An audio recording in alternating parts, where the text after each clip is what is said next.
when we first started researching you as someone we're probably going to interview, we noticed that you're the daughter of a pharmaceutical exec and a film writer. And Yes. then after interviewing Vikram Chandra, I think about a month ago, we realized that the children of a pharmaceutical exec and a film writer, one is a director, the other is an author, and the third is a film critic. So there's only one question that arises out of all of this. The nation wants to know, did your father really bore all three of you? First of all, Viva and Anuj, thank you for that lovely introduction. And I want to just thank all of the people who've joined us. I know it's very early for you, and I'm sorry it had to be so early, but I'm such an early riser that after 10 o'clock at night here, I'm a complete zombie. So after that, it's going to be hard for me to make sense. So I had to push for Anuj, who was trying to get it to be like a little later. And I was like, Anuj, I'm going to be saying stuff that is going to make no sense to anyone. So better you get me while I'm still coherent. Um, but thank you. Thank you all for waking up and joining. Yeah, it's kind of strange. Like my dad is literally the only one who did not sort of pursue, though he was a wonderful painter. He doesn't paint anymore. He just doesn't have the patience for it. But when he used to, he was a really fine painter, but never pursued anything sort of quote unquote artistic. And all of us, all the four of us, that's all we did. So I don't know, man. I don't know how that happened. He must have some recessive gene somewhere, which just became dominant in all of us. So were you always like a film buff and like growing up, did you like what was your childhood like? Like how did you get into films? No, I wasn't always a film buff. In fact, I don't have like I have a very distinct memory of watching Sholay in a theater, and the soundtrack really scaring me. It was especially that Gabbar soundtrack when Gabbar Singh walks into the frame, and that sort of very spooky soundtrack happens. I was very afraid of that. And I remember Star Wars. I remember watching the first Star Wars film in the theater, and that scroll when that started, and just like I have such a distinct memory of my hair standing on end because it was like we'd never seen anything like this before. And then all the years later, when I took my daughter to a Star Wars film, and that scroll started again, I was like literally I was weeping, and my daughter, who doesn't have the same emotion about Star Wars, was like, Mom, it's just begun, can we just control the drama, please? But no, I don't have sort of great kind of I don't have memories that I really kind of was crazy about movies. I was very much a South Bombay kid, and I went to St. Xavier's College. We were kind of sort of snooty about Hindi films, though my mother was already writing. My mother wrote Prem Rog for Raj Kapoor. She wrote Chandni for Yash Chopra. So we had a bit of this is when I was a teenager. So, like, we had some interaction with the film industry, but it was not cool at that time at all. So for me, it genuinely just happened post college that I really fell in love first actually with the film industry, Yeah. and then with the movies themselves. And to be fair, the movies when I started were not very good. I mean, the late 80s and the early 90s were not Bollywood's most stellar years. Yeah. So, by the way, there's like more than one person here called Anuj Shah. So, Anuj, I don't know what's going on with your name. It's really strange. Yeah, It's I'm popping just up noticing this too. everywhere. It's fine. Everyone can be me for a day. It's okay. That's right. But yeah, you were talking about your college days, right? So how did that transition happen from a snooty South Bombay? I'm using your words here. I'm not saying this. Yeah, yeah, yeah. Totally. No, so what happened was I finished. So I did English literature, and at that point when I graduated, which was 88, um, the things that were available for you to do was either if you did literature, you either went into advertising or you went into teaching, and I didn't want to do either one of those things. And then a professor suggested that, oh, there's this opening at a magazine called Movie, which doesn't exist anymore. But she said, why don't you just go check it out, and till you figure out what you really want to do. Yeah. So I went to Movie magazine, and I had a job interview, and did that for, I think it was about 8 or 9 months, and genuinely just fell completely in love with it. Fell in love with the madness of the film industry. I mean, it was completely like the Wild West. This is, of course, pre cell phones. So we would literally just walk into studios and then see which stars were shooting there, and then just hang out and chat. And I mean, it was crazy. I can't even imagine that now. It would So now there's like someone, 50 levels of minders between you and talent. But that's how it was back then. And I understood that this is what I want to do, but I don't want to do it in the way it's done. Or at least that was prevalent then, which is mostly talking about stars and their lives. right. I understood very early on that I wanted to talk about the movies. I wanted to talk about the film industry. I wanted to talk about trends in cinema, which is then when I decided that I need to go learn how to be a journalist. And I went to Northwestern to do my master's in journalism. Wow. Okay.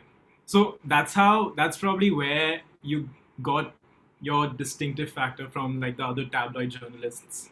Like your education, right? Probably at Northwestern taught you. Absolutely. Yeah. Yeah. So No, no. then what? I tell you, I mean, so it was a 1 year master's, and I did it in magazine journalism, but it sort of gave me a foundation for everything. Like literally, I am who I am because I took that decision to go and do 1 year in Northwestern, and then I worked for almost a year in New York at a fashion magazine. Can you imagine? Harper's Bazaar.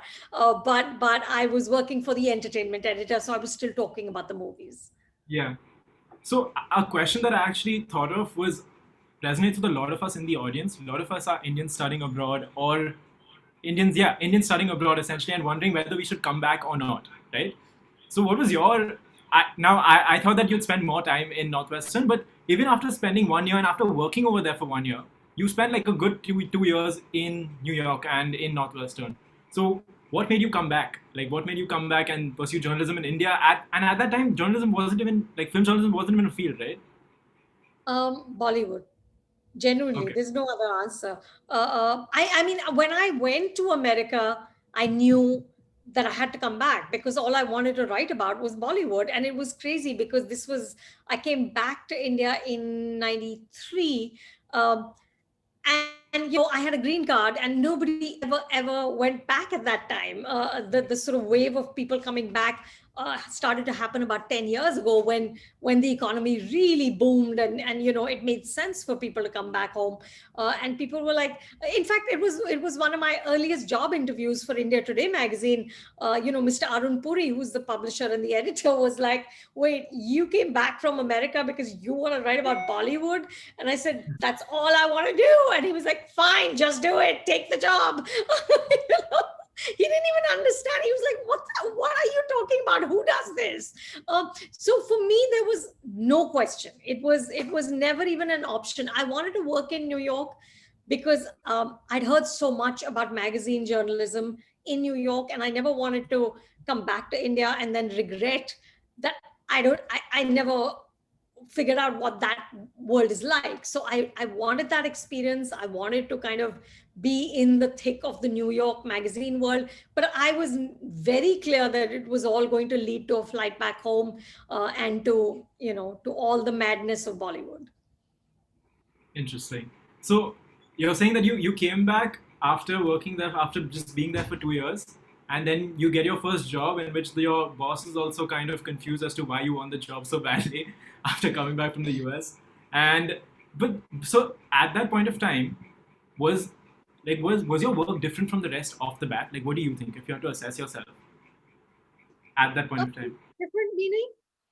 Like I'm comparing it to the tabloid journals, right? Like, Of oh, this course. star is on this, No, no, right? no. Of course, of course. So, guys, I again, this is so long ago now. It's 30 years. So, oh my God, I can't even imagine it. But, uh, India Today was the most sort of respected, one of the most respected media platforms in the country, as it still is.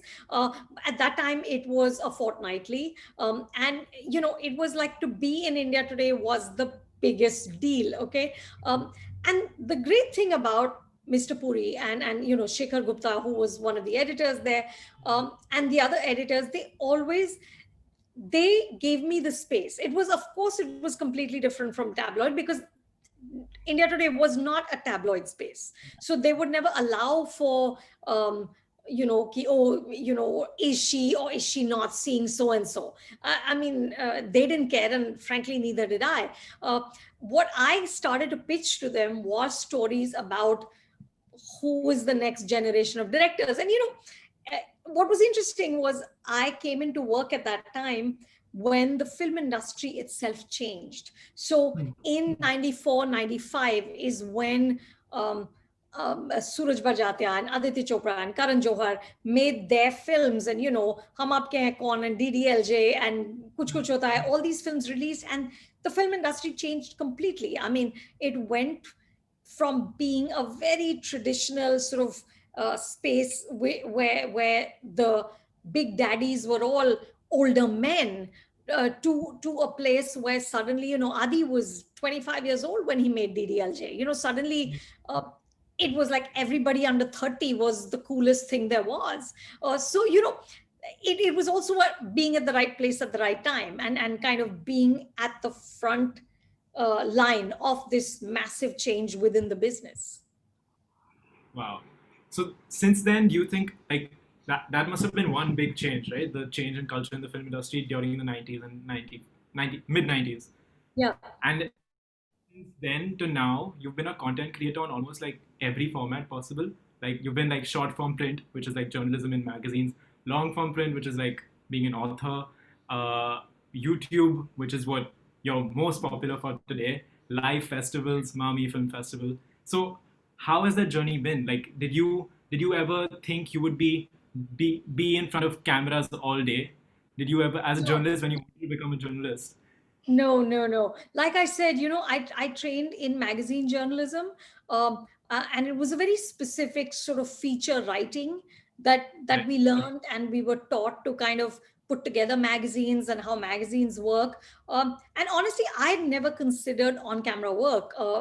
At Northwestern, we had a broadcast stream, so when you Right. had to choose, you could choose between news broadcast and magazine. Uh, but NDTV, about, I'd say, like 12 years ago, called me out of the blue and said that, do you want to host a show on NDTV? And I loved, I had great respect for the channel. And this was, Dr. Pranoy Roy, Radhika Roy. And I was like, guys, I mean, what are you thinking? Like, I don't know how to be in front of a TV. I've spent 12 years being a print journalist and writing books. So I wrote the books when I had my kids, because that was the only way I could kind of balance the parenting and the work. um, Right. and they said, let's just try it. And it was amazing of them to have that kind of faith, and they literally just pushed me into the deep end. And I don't know how many months of prep I had, but it wasn't a lot. And suddenly I was, I had a half-hour show on national television. It was funny because the first few shows, like, you could literally see me reading off the teleprompter. You have to look like you're not reading, but in the beginning you look like you're reading because you are reading, right? um, and it was really hard. It was really, really hard. And I'm somebody who never used makeup, and suddenly I had to be in these damn makeup rooms, and they would slather it on. And like, my kids were so young, I'd come home and they'd be afraid. They were like, who is this woman? Where is our mother? It was so funny. But I came to love it. I came to love the immediacy of television.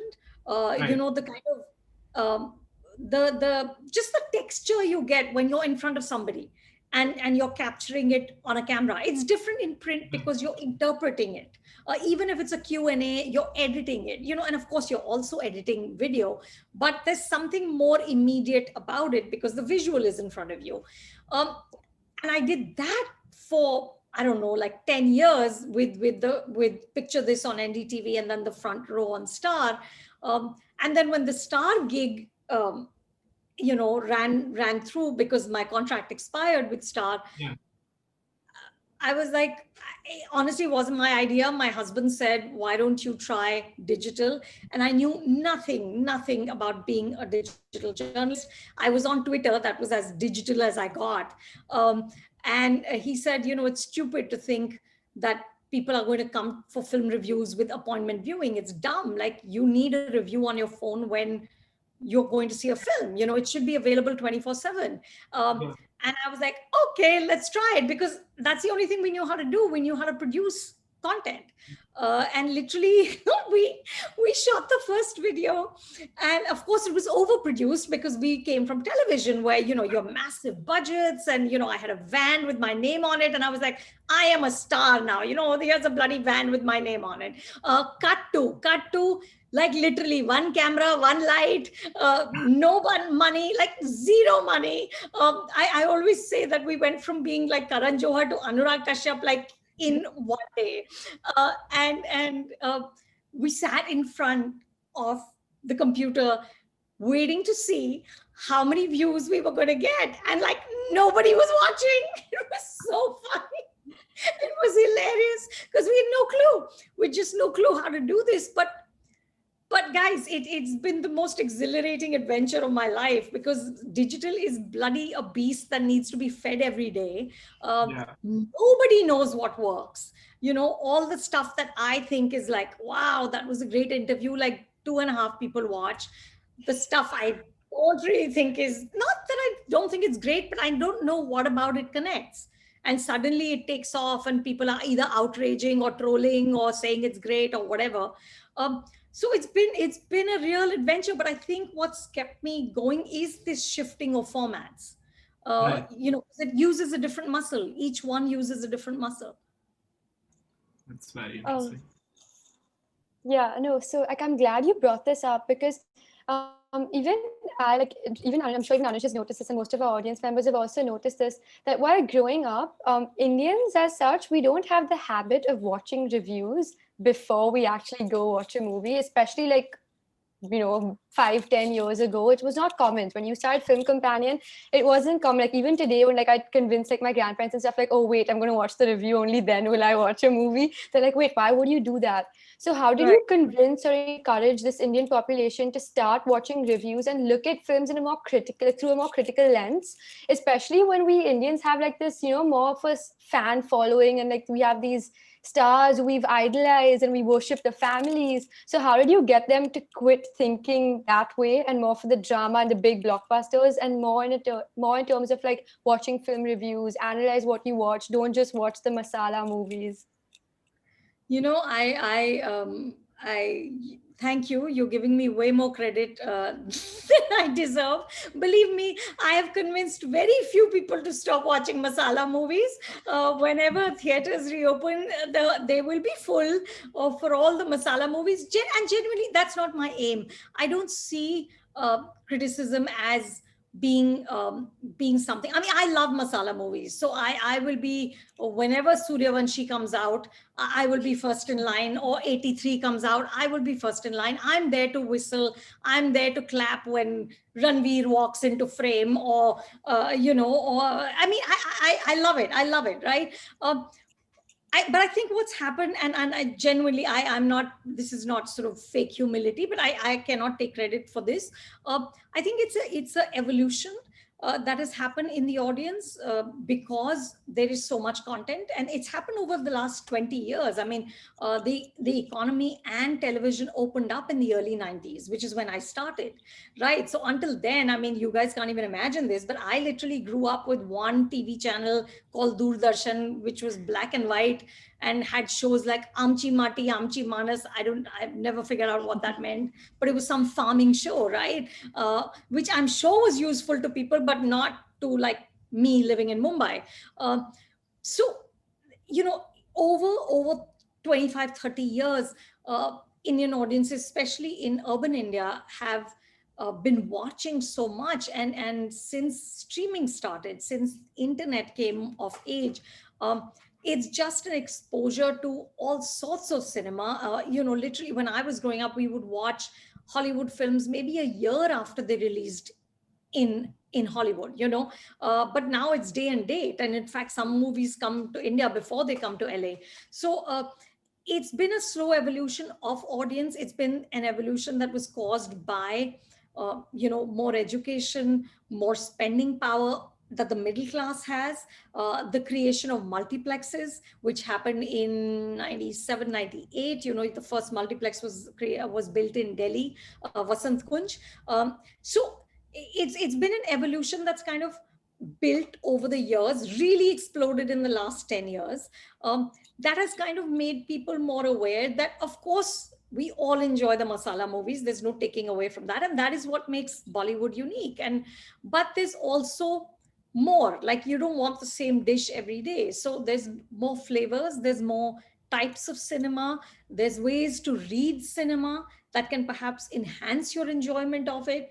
I think those conversations have really come of age in the last 5 or 6 years, I think, especially post Netflix. Yeah, and also, so like a little bit about like, so you said how you review the movies, and especially when you come to review masala movies. So Anuj and I, while researching, we went back to all of your older interviews, and we were going through them. So there, you have spoken out against the more masala movies if you didn't find the content interesting in your reviews. You've been honest, like, okay, this wasn't an amazing movie. So, and also there was an interview where you mentioned that you needed at one point to get a bodyguard because you got that much, you got these trolls on Twitter.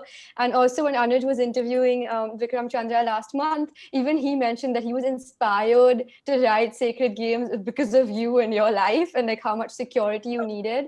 So can you please tell the audience a little bit about that time and how you deal with all of those negative comments? Sure. No. Those are these are two different things actually. So Sacred Games came from what Vikram was talking about was a time in the late 90s and early 2000s when there was a lot of underworld. It's called the underworld in Mumbai. It's basically the mafiosi, and there was a lot of extortion. So at that time, it was actually very, very scary because you had scary men making phone calls to people and saying that, you give us this much money or we'll have you killed. And people were killed. Gulshan Kumar was killed. Rajiv Rai was shot at. Rakesh Roshan was shot at. So it was that world that we lived in, right? And at that time, Vinod got extortion calls. And so we lived with armed gunmen who were provided by the government because we were under threat. Thankfully that passed. That sort of, it was cleaned up, and that whole kind of phase got over. What is the trolling and the bodyguard currently is because the fan armies just went mental when I talked about Salman's bodyguard, which I was not a fan of. And genuinely, I mean, my view is that literally critics are the only things that are standing between you and the marketing. So if we don't tell the truth, who will, right? So I have, my job is to go in without bias, without condescension, without snobbery that, oh my God, I only watch Fellini and this is masala. No, I love masala, and I go in with hope and, sort of great cheer and optimism. And if it doesn't work, it's my job to say it didn't work. I cannot say it's a great film because it's a masala film and has a massive star in it. And of course, that did not go well. And these were early days of social media. Twitter, of course, has become even more vicious since then. But at that time, Bodyguard, I think, was about maybe 8-9 years ago. I'm not sure when it was released. So at that time, then the trolling became so vicious that my husband got a little concerned. And he said that you should have your own bodyguard. And I said, okay, just the irony here is it's just black comedy. But anyway, so after that, because he became so paranoid about what might happen, I literally, I have a security guy who until before the pandemic used to come with me for film screenings. So it was very funny. He would be sitting in front and I would be sitting in the back, and sometimes he enjoyed the film way more than I did, but it was quite comical. So when you used to go back, like I know you have spoken about how like if things didn't work out, you are honest with about that in your reviews and stuff. But has there been a time when you go back after watching a film and you think that is it really worth mentioning that I didn't like this film as much, or is it really worth um criticizing something that everyone seems to love? Like, how do you go about the thought process then? Would you rather post a review that goes against the popular opinion, or would you just not post it, or would you just refilm and then just adhere to what everyone wants you to say because you're so big, people want you to support their star? So how do you, I don't know, See, navigate that? you can't because I mean the closest analogy, the closest thing to that would be like a filmmaker trying to preempt what an audience would like and making the film that an audience will like. You can't do that. You cannot do that. You are not here to either go with the audience or go against them. You're here to present one point of view on a piece of art, right? All you have to be able to do is articulate that view, have clarity on why you feel the way you feel, and that cannot be, oh, but it's boring. That's not a review. You have to be able to say that if it didn't grip you, it didn't engage you, why? What were the beats of the film that did not work for you? You have to. You're like a lawyer. You have to be able to justify your case, and that's it. Then whether you're with the crowd or against the crowd, it is what it is. You can never ever second guess where the and again, this is something that's become harder and harder to do because of social media, because if you are the one person who's got the lone opinion, who's kind of which is not the majority opinion, it again gets very ugly. But I don't think you can let that sort of factor into. There's only one way you feel about a film. Your gut will tell you how you feel about a film, and you have to report that feeling. You have to be true to your response. You cannot, I mean, I had a great time in Befikre, nobody else did. I got flack for that review for 2 years. Like literally, Adi Chopra told me I got more flack for the loving that film than he did for making it. Okay. But it is what it is. I had a great time. I cannot come out of that theater and lie and say, oh my God, it's a terrible film because everybody says it's a terrible film. Because then, see, all you have is your truth and your honesty. And if you don't bring that to the table, then I don't know, then you should do something else. um, You know, I'm glad you brought this. I Sorry, just had a go question ahead. off that. I had a question off that.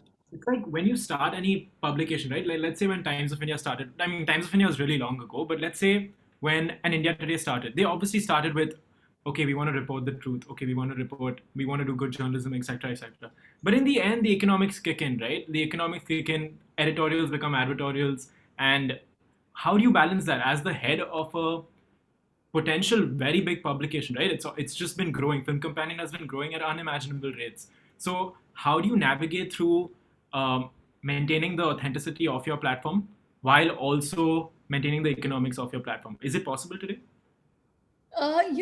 Happy to tell you it is. And honestly, this has been one of the great kind of depressing sort of things for me in the course of the 25 years, is to watch how advertorials have completely consumed film journalism. I don't know how many of you are familiar with papers in Mumbai, but most of the news stories that you will read about any sort of entertainment is bought. It's been paid for by the producer. It's not editorial, it's marketing, right? Right.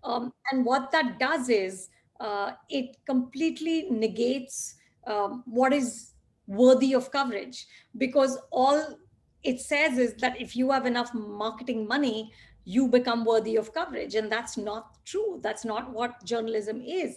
So I have railed and railed against MediaNet, and I think genuinely, I think what it has done to the Hindi film industry is it has perpetuated mediocrity, because everybody could buy that damn front page and see their page. And you know what really blew my mind was they'd pay for the damn page and then they'd believe the news they have only written. It's like your PR guy has written that piece of news, and then you're reading it and saying, "Wow, मैं कितना great हूँ." But hello, आपने पैसे दिए हैं. You have only written it. What is the great thing? It's just, to me, it boggles my brain. The first thing we were taught at Northwestern was a church and state separation between the advertising and the editorial. Right. And I understand that was 30 years ago. It was a long time ago. The world is a different place. But to me, what we do at Film Companion is that, yes, we will carry branded content. We will do branded shows, because how else are you going to make this a sustainable operation? But it's all marked clearly. There is never any confusion between whether you're reading editorial or in little print. It's advertorial. I cannot live with that at all. We've always been very upfront and clear that this is paid for. This is a branded piece of content. If there is a tweet that goes out that's paid for, it says branded.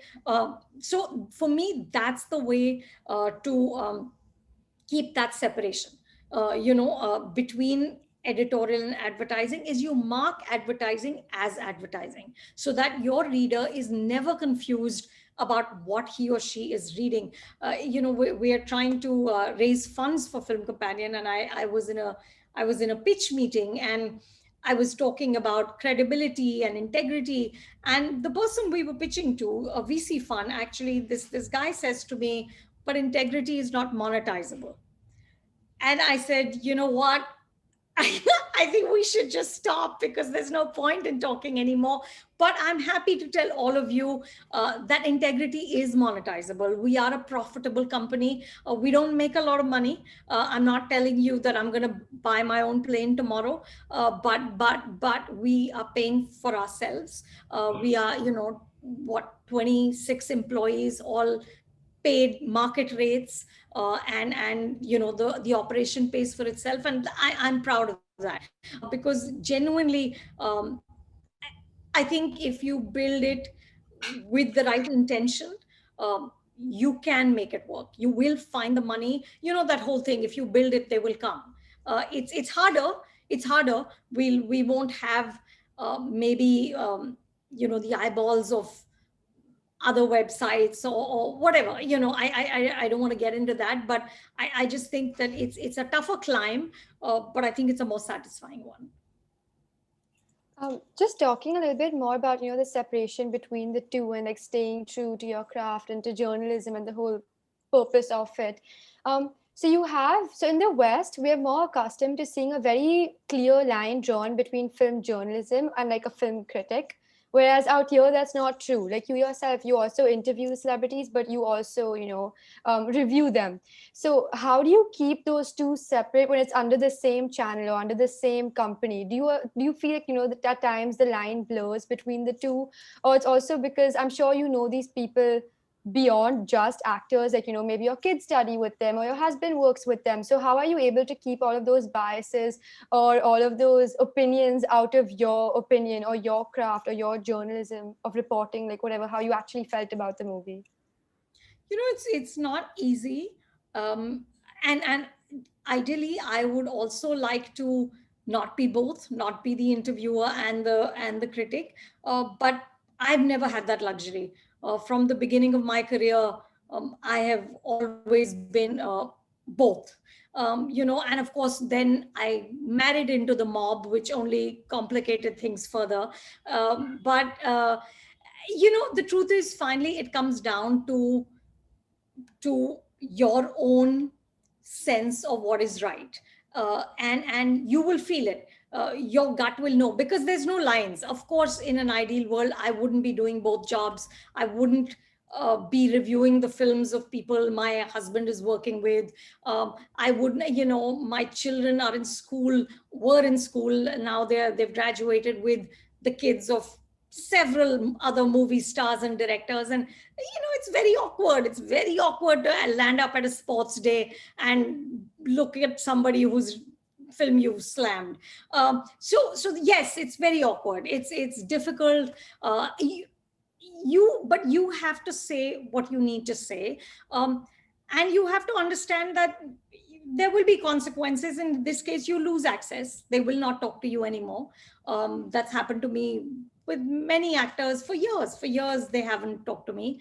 But that's the nature of the beast. You're not here to be popular.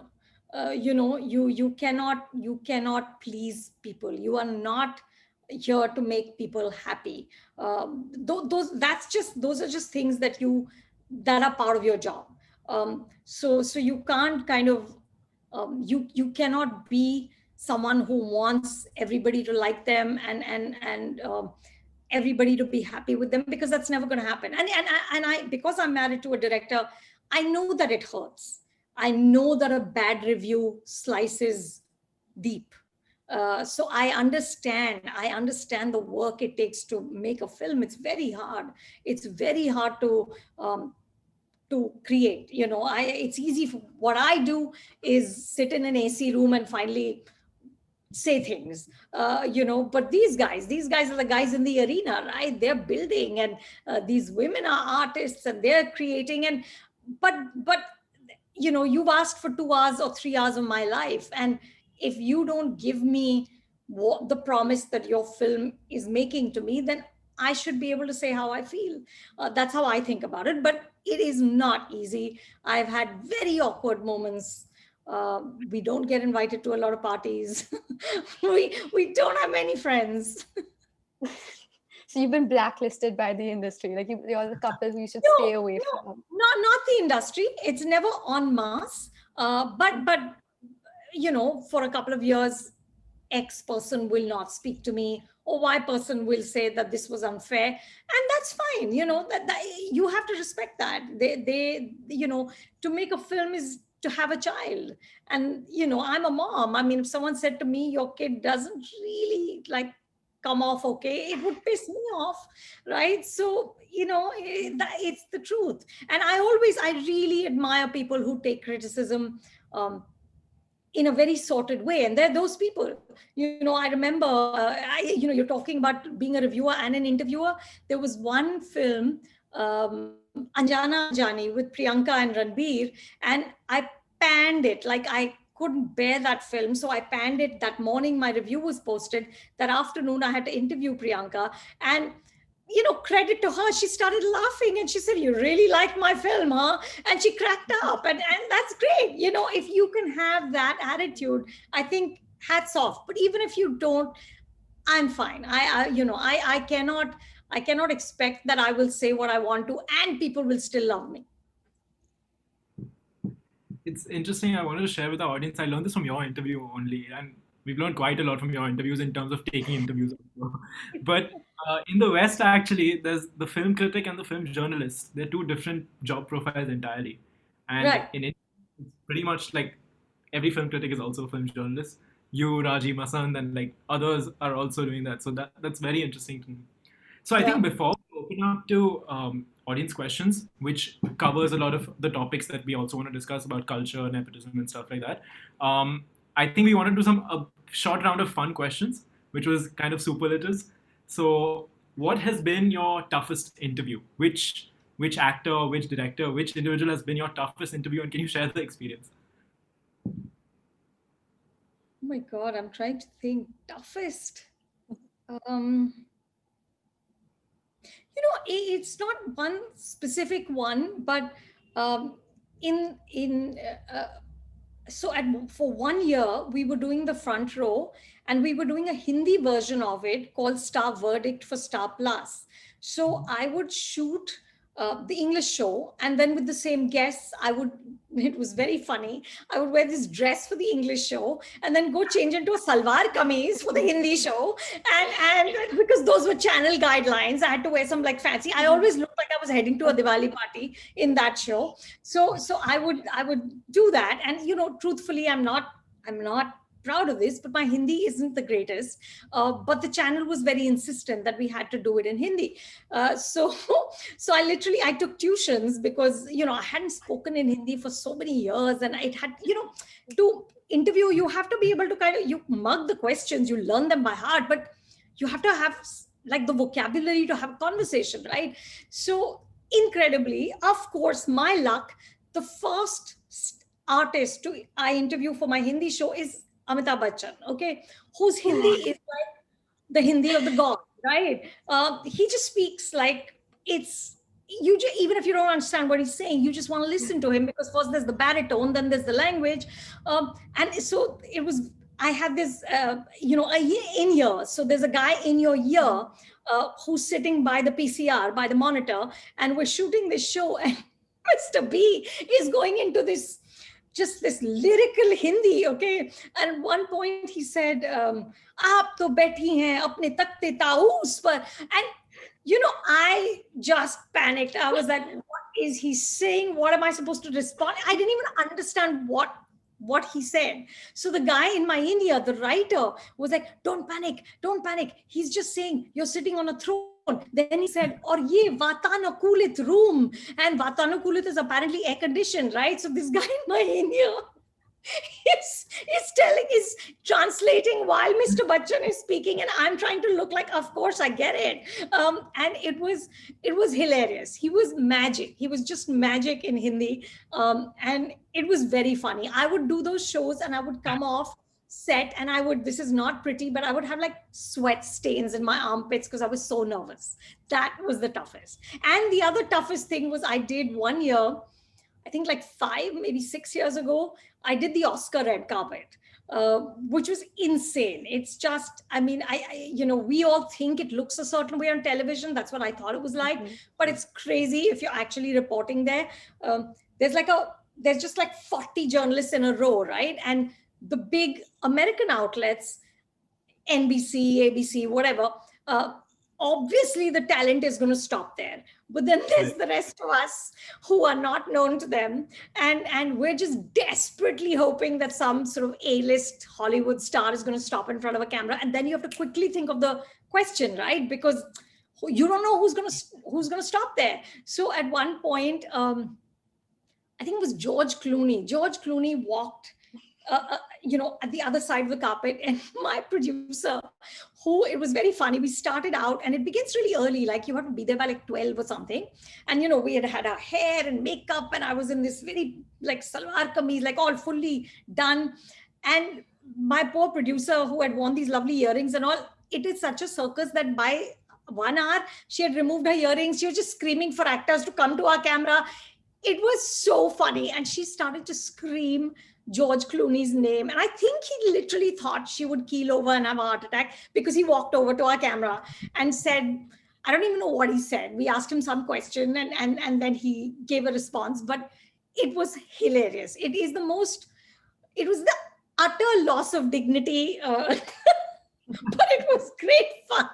I think that was really hard too. I know you mean this to be a rapid fire, but I'm not responding any short answers here. No, but this is better. This is a lot more fun, and we're getting all these little insights to the behind the scenes, which is what we wanted. Yeah. And also, so which has been your most bizarre experience while taking a live interview? Like you have spoken about, this was like the unexpected thing, but something that is planned and then suddenly the actor says something you don't know how to respond. So I've not done a lot of live work because generally the shows that we do, so the Oscar was the only live thing because that is being telecast. It's a delayed live. So it's you get a delay of like 10, 15 minutes or something, but it's you're actually doing it and it's being telecast right then, which is what made me extremely nervous.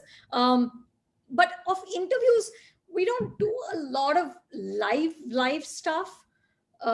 Because they're always post-produced, they're always edited.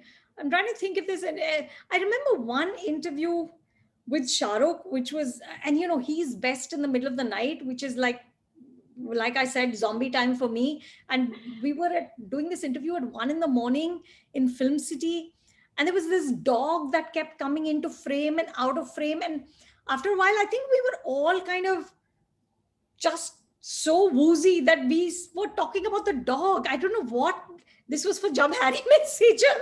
And we started to have, and then he started to bark like a dog, or he said, "My lion who," or something. It was just bizarre. I don't know what we were all doing, but it was amazing.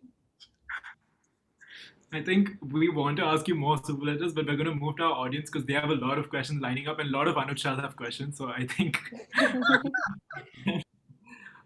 So our first question is from Moira Rajpal. I think we're going to try and unmute her so that she can ask her Sure. question. Yeah. Can the host unmute Moira? Awesome. Hi, I'm here. Hi. Hi, ma'am. It's an honor to be able to talk to you.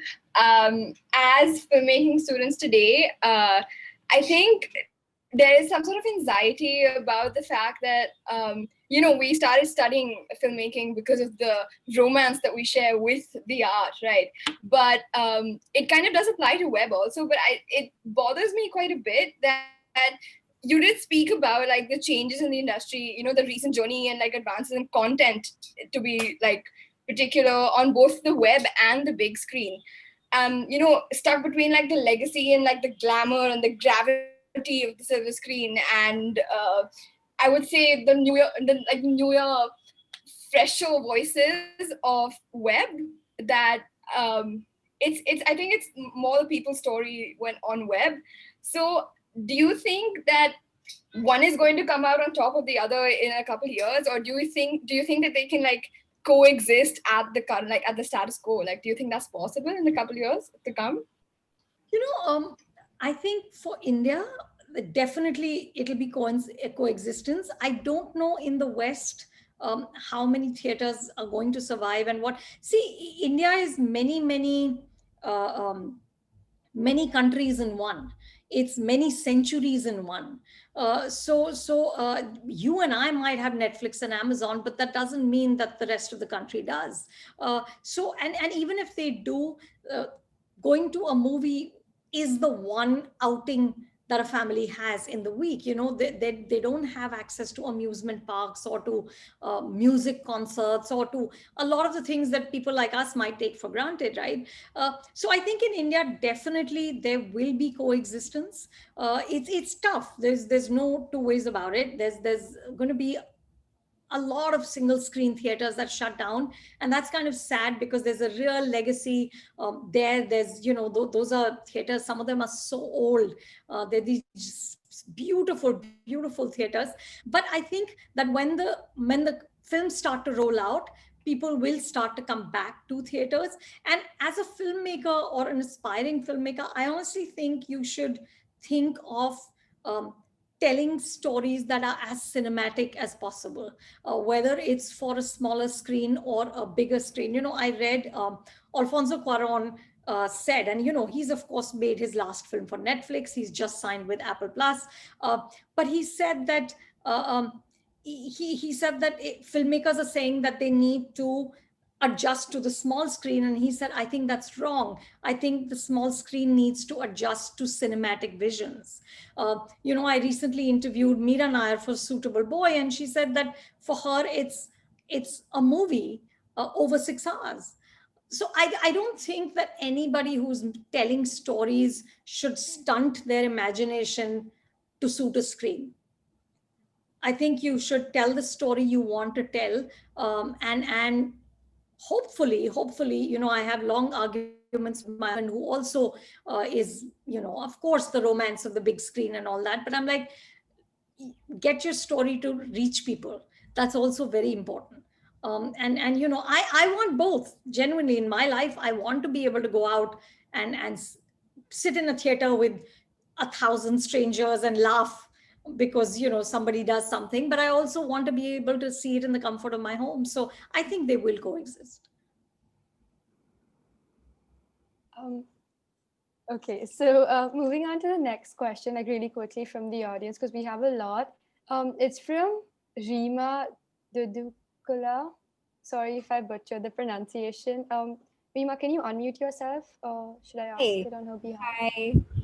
I just wanted to ask, considering how tumultuous, crazy the industry is, and how many things you hear about people on a daily basis, be it actors, directors, all of these famous people, being a journalist who maintains friendships with them as well, is it difficult for you to separate the art from the artist? Has that ever been an issue for you? It is. I think now it is an issue for everyone, Yeah. and because we are evolving and we know better now. Yeah. For many years there were so many things that were just par for course. It was accepted practice. Uh, but I think that everyone's understood that there's some things that are just you can't do it. And it's a tricky one, but it's not so much because I hear things about people. I That's something I'm not like genuinely. It's not because I feel like I'm morally superior, or I genuinely just am clueless. I'm always the last person to hear gossip. And like the first thing people ask is, "Yeah, you are a film journalist. Batao, masaledar." And I'm like, "Mujhe kuch nahi malum." I genuinely just don't know. I just have no clue. But it is tough. It is, I think, increasingly hard when you see things in the papers. Meaning, they don't have to be like sort of uh, legit stories, but when you hear, like with the whole Me Too thing, that's been a very tough thing, to separate the art from the artist. Are you going to be able to enjoy those films again, or are you always going to think about what this person has done? So those are very tough um, things to navigate, Does, and I have to do it really on case by case, and it's a very personal thing again. does that affect how you move forward, like the decisions you make moving forward, in terms of are you going to engage with them and then? No. If I feel that it gets in my way of looking at a film, then I will not review that film, because a film is the work of 200 odd people. You can't look at it through the lens of one person. So it has to be on a case by case basis, and you have to make a decision saying, okay, this makes me very uncomfortable, and I'm not going to be able to look past this. Then you have to withdraw from that. Okay, thank you. Can we just do, Anupama, I know it's 9:58. Can we do two more questions and then we can Oh, end the sure, session? of course, of course. Awesome. I think I'm not going to discriminate against the Anushas in the audience. So some random Anusha has asked, how should one pursue film criticism as a profession in India today? Any advice for a young movie critic? You know, please, by all means, you should pursue it, knowing full well that it's not exactly the most paying profession on the planet. So please do it because you love it. So I think the way to do it is, there are now some courses, like ACJ, the School of Journalism in Chennai, has film criticism. MAMI, the Mumbai Film Festival, has a young critics lab. Film Companion, we've sort of created these film critics modules, which you can just buy on the website, which just gives you a basic primer to begin with. Right. It's not but honestly, if you have, what I would do, and I spent a lot of time trying to research if I could go do a film studies class during the lockdown, because I feel that that's a real gap in my education. I never did any sort of film studies. Right. So I think if you do that, to actually understand the craft of cinema, which I come to from a very instinctive space. I respond with my gut. Oh, it's taken me years to understand, oh, this is might be a nice cut, or the pacing of this film. But if you study film, I think that would really give you a great foundation. And then, of course, just watch as much as you can and read as much as you can. That's a good place to begin. I think that leaves a lot of areas for our audience to explore. And I think Hmm. the last question that we want answered from you is recommendations for us, right? So I think recommendations in two areas. What is the one interview that you think everyone must watch. Any aspiring artist must watch. Having interviewed so many artists, that's a question that I think you're best positioned to answer. And second is the latest uh, movie that has moved your heart or moved you in some way. Okay, so the first, there's we did an interview with Nawazuddin Siddiqui. It's called Count to Five, and it's basically him going through his five roles and how he prepped for those roles and how he created those characters. Right. And it's remarkable to watch him speak about what he brought to it and how he used bits from his own family and uncles and chachas and mamas who he took little bits from. But it's a wonderful interview, and I don't say this because I'm taking credit. It's really all him. He really broke it down, the art of being an actor. So I would recommend, definitely watch that interview. And I think there's another interview which I'm proud that we did, which was an interview we did at the end of last year with 8 actors. And it was 8 actors whose performances we included in a list we did of the 100 best performances of the decade.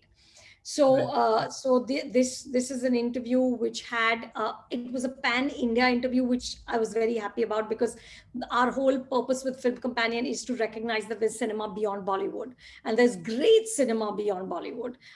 So if you guys can check that out, that had like Deepika, Ranveer, Alia, Ayushman, Manoj Bajpayee, Vijay Setupati, Vijay Devarkonda, and if I'm not, am I missing somebody? So it had this slew of pan-Indian stars, and it was wonderful. They all spoke about the craft. They spoke about responsibility with messaging in their movies, what it means when you're that big. Do you have to be mindful of what you're putting out there? So it was a very, very interesting conversation. So that definitely. And what has moved my heart? So I don't know. So this is the thing that I'm telling everybody who asks me to recommend anything is, please discover Malayalam cinema. Okay, because and that is the great boon of Amazon and Netflix, is that they now allow you can watch all these movies with subtitles and actually discover things that you would have never kind of sought out before, right? So if you just go in there and look at Kumbalangi Nights, which is just the most beautiful film made last year. You look at Sudani from Africa, which was made a couple of years before. These are all Malayalam films. Maya Nadhi, Premam, just remarkable films, and it's the most. I think it's the best current mainstream cinema that there is. So Right. these are not sort of quote unquote arty, slow paced films, the kind of the cliches that we associate with arty movies. But they're very rooted, they're very authentic. There's wonderful film called Angamali Diaries, which is just terrific. So, very, very rooted in this culture of Kerala, and yet so universal, just wonderful. So please go out there and watch lots of Malayalam cinema. Perfect. If all of you want a list of these movies, we're going to have it on our Instagram page. So definitely follow it, and we'll have a list of all of Anupama's recommendations. Please But do. yeah, go ahead. And if you want to keep sort of following any recommendations, there's of course all the stuff I do on Film Companion. I've also recently joined Letterbox, where I'll be putting up all my film recommendations, so you can join me on Letterbox as well. And what's happening with MAMI this year? Yeah, sadly we couldn't make it work this year. It was just too hard in terms of funding, in terms of getting new films to screen. We don't want to show films that are a year old. So this year we weren't able to pull it off, but we'll be back next year. Perfect. Looking forward to that.